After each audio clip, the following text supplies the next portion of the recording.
presenting my Rackbrute Dual 6U Eurorack case. When I recently decided to join the ranks of Eurorack, I found the Arturia Rackbrute to be the perfect form. Not too large for the addictive module rabbit hole, yet also not too small, offering the perfect real estate for my personal needs in terms of modular equipment. I initially thought I only needed the one box, but sure enough, I did end up obtaining a second box, which by design makes a great clamshell enclosure. While I may be new to Eurorack, I'm certainly not new to modular. I've been building the 5U series since 2013, so I had a really large empire built and fell in that rabbit hole. Eventually I sold most of it, kept what I felt was absolutely essential, compressing it to one monolith of a device. Since I have a knowledge of what modules would work for me as opposed to maybe just whiz-bang modules that are attractive, it was not that difficult to put this together, and I'm going to share what's in my case, what works for me, and of course everybody's modular needs are different, but here are mine and I'll explain why. So in the upper cab we have here mostly percussive and utility modules. We start off with the power module that comes with Arturia's Rackbrute. Unfortunate that it takes up space, but everything else about the case is so great, so you just kind of live with it. Moving on here, we have the Qubit Bloom. This sequencer is really amazing. The newer version, the V2 that came out, I actually didn't care for the panel design. It took up a little bit more HP, and I found this one really simple and straightforward, and the vertical alignment for sequencing just works for me. Then I wanted a traditional analog monosynth. And this one from Frequency Central packs a good punch. It's got traditional waveforms, but also has two sub-oscillators built in. And yes, it does take up some HP, but it also incorporates a VCA inside, an ADSR, has a built-in LFO, even has a drone mode, and has a nice drive control to push the filter. Really great analog sound. Next, we have the crate from DNI Pro, which is really mostly for knob recording. I think it's really cool that you can accent movement rhythmically how you want, record it based on whatever length, duration, loop you want. But it also has three outputs of different LFO patterns, and it even has a random LFO, which is like sample and hold, not exactly, but very close. So that's really cool to have. Stasis Leak from Frequency Central. This has delay, chorus, and reverb effects. I don't really use the CV control for those kind of effects because they can get really wild. And it has tap tempo, which is really, really good for delays. It also can be used as an effects return, which is why I have it near my main modular mixer. The only thing is it is kind of noisy, so if you use it, especially for delays, there's a lot of hiss that bleeds in, so I can use it as a direct input for a single module conservatively without affecting multiple channels of the mix. Panning module from Bubble Sound Instruments. You can obviously do panning with a combination of LFOs and VCAs. Of course, that takes up a lot of patching and whatnot each time. It's nice to have a dedicated module just to pan stuff, and usually whenever I do a mix, I like to have one ambient element or something going from channel to channel, left to right, as a built-in LFO for the speed of that, CV control, the depth. Really, really nice. Got that next to the mixer as well. The DO Mix mixer from Blood Cells Audio is quite amazing for the price and the fact that so many mixers seem to have only 4 channels. This one packs one extra channel, 5. Really, really cool. And also it features these direct outs, which is very unique. Also has built-in effects send. The build quality is really, really great. I love the feel of these knobs. The only thing I wish I had was LEDs to measure peaks and see which channel is receiving audio. Sometimes it's difficult to see what I've muted and what I haven't because the buttons are just, the depression is very minimal. But again, for the price, it's amazing. The stereo compressor from Erica Synths. This is the glue, I say, for a mix. It's really nice. I mean, obviously you can do a lot of this in post-processing, but I like coming out of the box right away, having some warmth, and best of all, doing some ducking. I like to do ducking with a kick drum. Depending upon what music you're doing, it really does a cool pumping sound, and you can just do it very subtly so you don't hear that pump sound, but it's just enough to help the kick come through the mix. Really, really great compressor. I'm very happy with it. That is my main output into an outboard mixer. So some people buy a module that's dedicated to have a line out. I just use this compressor for that. The next row down, we have the Clock au Pond from Shackmat, and this is, everybody talks about Pamela's workout as like the ultimate one. I don't care. I went with this one. It's less HP. It does what I need to do. It offers groove tempos, has tap tempo, multiple outputs, nice big plastic stop-start button. I love that. Very, very versatile module. Also allows for MIDI input from external devices to have things in sync. So I want to have something in this kit that I could just hit play and it starts, and that's what I got. Next to the clock, we have a buffered multiple. Very important for keeping signals strong. This is from Abyss Devices. It's called the IPSE buffered multiple, and it only takes 2 HP, which is really nice. So I right away have the clock output going here, and I'll put the accented output or the 16th output into the next part, and then it just fires out to the system.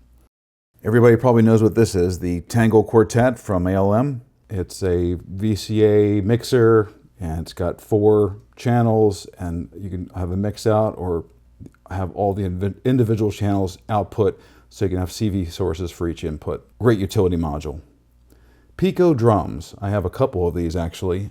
I love this so much, more than the Drum 2 actually. It's just basic samples, you know, 808, 909 type samples, and they're just easy to call up.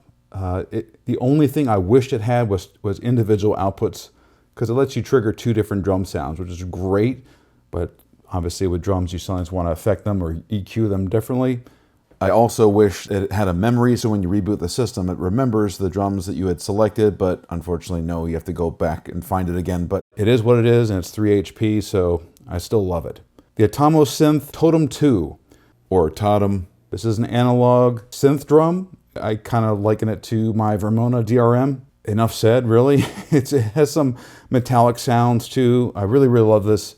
I love the panel, love the design. In addition to crazy blip sounds, it also features a solid kick and a variety of hi-hats. Continuing with the bottom row, we have the Pulsar from Qubit. This is what I use to trigger drums, since I have the Atomo Synth to the left and I've got this Vita Synth to the right, but obviously I use it for triggering other things in the system.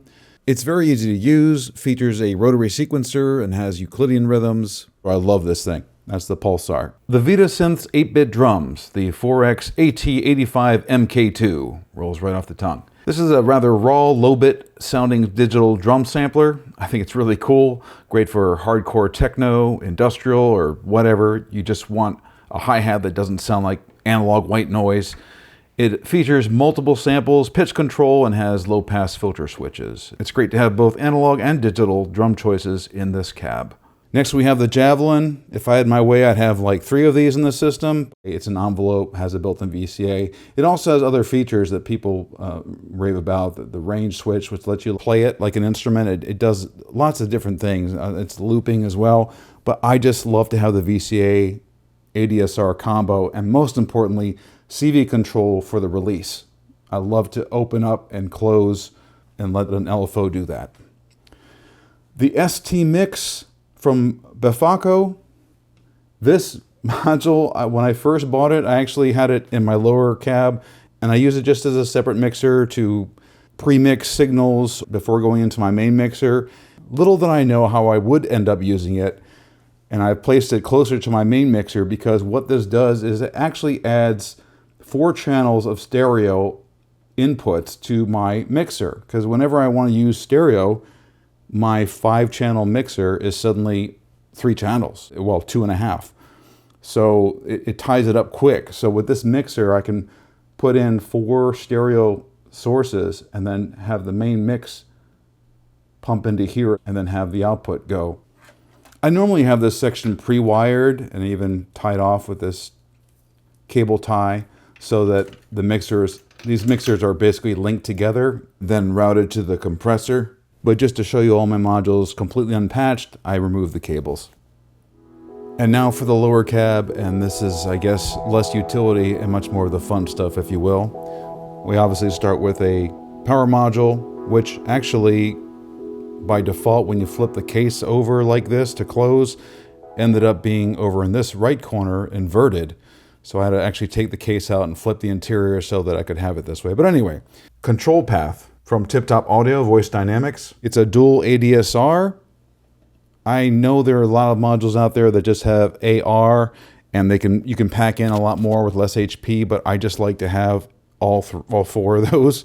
And it also has a built-in VCA, so one of those can be used as a complete VCA with ADSR. Love this module. I would probably have two of these as well if I could fit them in. This is a VCO chords module made by Oficina de Sonido, if I pronounce that properly. This is, I mean, it's kind of rare, and what it does is just absolutely beautiful. There's a chords module from Qubit, which I'm actually getting for a separate case, but this is much more affordable. This features digital quantized chords that just sound so lush. It's like it never sounds bad. Really easy to dial in some beautiful chords. And the notes have colored visual feedback for root note and semitones. Lovely module. Pico Drive. When I first got this, put it in, and I tried it out, I was like, oh, this is just garbage. This is not doing what I want it to do. I thought I could get a smaller HP distortion than my Punk module that I have, which I ended up taking out. But I realized that if I want really muddy distortion, I'll just use an external pedal. What this is really great for, what I use it for, is just to amp something up.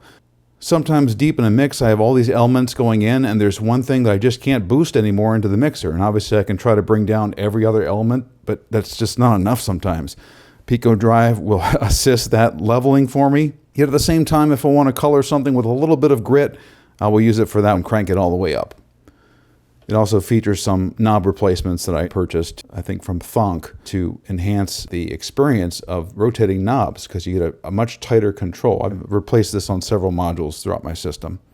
Next, I have another buffered multiple from 4MS. It's actually 3 HP, unlike my 2 HP one, but I just like the fact that it gives you that little bit of extra real estate when you have a lot of patch cords from the left and the right side. Things get really, really cramped, so just having that one extra HP is really nice for that. I love using mults. They're underrated, honestly, but I don't like passive ones because I want to make sure there's no signal loss. DivKid's module of multiple LFOs, Oct. I think the triangle wave is probably the most commonly used CV signal, and this packs 8 of them in 4 HP with incremental altered speeds from the bottom up. Next we have the Pixie, which is plates, yes, everybody argues on how to pronounce that. The reason why I got this one instead of the, I forget what it's called, the Beehive or something like that, which is less HP. For such a great module, I wanted to have a little bit of that real estate. And I like the fact that after later audio, they give you the full description in text format. I could memorize the iconography, sure, but I like these knobs as well. When I bought their version of Clouds, I got really attached to these knobs. It's that really strong, robust feel. And for anyone watching that's new to modular, what is so popular about the original Platts or this clone Pixie is that it packs such a variety of sounds with a wide range of shaping those sounds, including percussive sounds. It has a built-in VCA and filter. It's like a self-sustaining system. It has a lot coming out of it that makes it a very versatile module of sound. Next, we have the Cinnamon State Variable Filter from Bassel. And beyond being a great filter in general, it has a few extra perks, coloring the sound with extra throw switches that give extra dynamics and punch and even oversaturation. Loop by J-Rue. It's a tape head based system, so once you record something, you can alter the play head where it is, separate the play and the record head, get tape loop feedback while recording live. I really wanted to get Endorphin's 2 of Cups module, and maybe I will someday, but I don't like the idea that you have to preload the samples with a computer using an SD card. This is live recording. You throw a switch, so anything you're doing on the go, coming out of your system, you can loop melodies and then have them play backwards in the mix. A lot of cool stuff to do. I love the idea of just flipping on my radio, the FM radio, and dialing in some static and a little bit of talk or whatever, live, recording it into that looper, and then manipulating that. It's very organic. It all comes from this box. Next is the Erica Synths Pico DSP. It's packed with tons of effects, and because I discovered the Frequency Central one had some noise, I actually use this one more as an effects return in my main modular mixer. I mostly use it for delays and reverb, but there are many other effects like pitch and granular stuff in there. So really, really cool module. Underrated for 3 HP, really. Cumulus, which is the After Later Audio Clouds. Clouds is now considered outdated because there's so many other granular modules now that do more and have better bit rates and whatnot, but that doesn't make Clouds a bad module, and this is also very affordable. So I had to get Clouds in my system, and now I have it. Live granular effect shaping. It has a freeze feature I use often. The only thing I wish it did have is a longer sampling time, but apart from that, I love it. Zero scope from VPME-DE. We all know which scope is king in the modular world, but I wanted to have a little representation without taking up the HP or the expense. So you can have 1 or 2 readouts at once of inputs. Sometimes it's nice to have for demos. Sometimes it's nice to just look at waveforms when you're doing LFO, CV control. And other times it's just fun to have that visual. A lot of times I'll just pump in either the radio transmissions or something from my weather drones, and I just watch it go while I'm listening to the mix. It's adding that visual element to the aural element. It's just a great thing. The FML from Tenderfoot. Wow. I did some serious research in trying to find a good radio module, and this one really did it for me. I'm very happy with the choice I made, how it can change channels using CV. Those shortwave radio ones, if they had one that had AM radio, I'd appreciate that, but the shortwave just didn't work for me. I've tried them with long cables and sticking out the window. Didn't work for my other system, so I'm very happy with this module. Bottom row, we have the Quadrantid Swarm, interesting name, from EOWave. This thing by itself can do amazing things, has a built-in 8-step sequencer. I actually discovered this after I got their weather drones module, and I had so much respect for their creation. Then I got this, and yeah, it's just really, really a fun. This is a full station. It's just a lot of stuff you can do.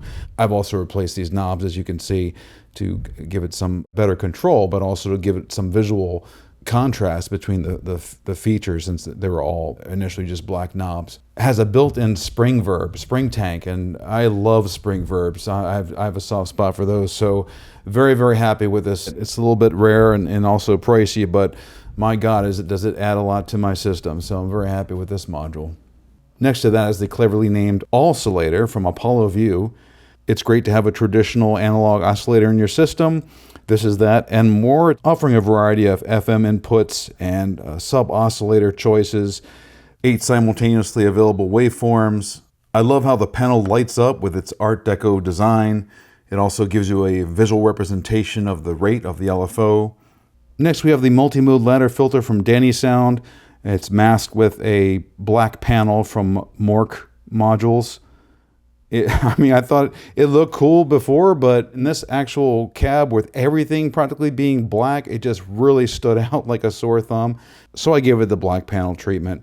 This is a really Moog-like ladder filter. I love the sound of it, and it has kind of an overdrive mode. Really, really cool module. Next, we have the Orion Phaser from WMD. I am so thrilled. I love phasers, but this module really, really does everything for me and more. It has a lot of extra features, sound shaping that you can do in addition to phasing, and it has a stereo out. And just 4 HP, I believe, that's really a powerful module. I actually bought another one for another portable system of mine. Tenderfoot Ease, this is an attenuator. I like the fact that the lights, the way the LEDs interact with negative, positive signals and what's coming in and out. Obviously, it has a mix out as well. It's always important to have an attenuator in your system, and here it is. And finally, certainly not least, the Weather Drones module from EOWave. This is a beautiful living beast. It's really strange to me that this is actually digital. To me, it has an analog vibe. And it has, just wind sounds and swirling, and the way you patch it internally. There's some really, really cool ambient soundscapes you can create with this. And it's a monster. It's a beast you have to tame, similar to the Lyra 8. That's my system, and while I didn't expect this video to end up 20 minutes long, I appreciate you making it this far. If you're curious about the carrying case, there was one made by Arturia for the Rackbrute combo, but it disappeared rather quickly and is difficult to obtain. So after some Reddit digging, I saw someone suggest this bag by Rockville that's actually designed to carry 2 computer monitors. Pretty cool. It's a very snug fit, but it works. This is Alternating Bit. Thanks for joining me for my modular journey. Until next time, like and subscribe, yada yada.